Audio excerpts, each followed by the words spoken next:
Ang bulag na batang babae ay iniwan ng kanyang ina mag-isa sa kalye ng hating gabi.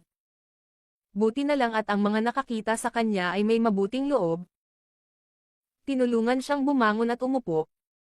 Tinanong ng lalaki kung bakit siya nag-iisa. Sagot ng bata, umalis ang kanyang ina upang kumuha ng pagkain at maiinom, ngunit ilang oras na ang nakalipas ang kanyang ina ay hindi pa rin bumabalik. Naawa ang lalaki sa bulag na bata. Inutusan niya ang kanyang kasama upang bumili ng pagkain at maiinom.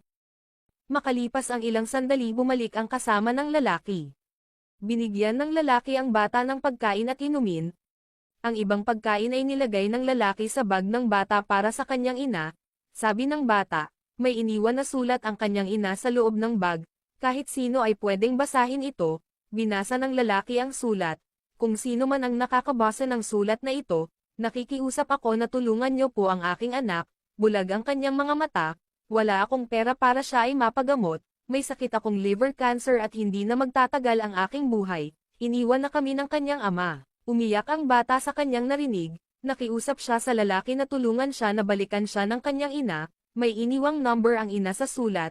Tinawagan ng lalaki ang ina ng bata at sinabing hindi niyo dapat iniiwan mag-isa ang inyong anak dahil maaaring siya ay mapahamak. Makalipas ang ilang sandali ang ina ng bata ay bumalik.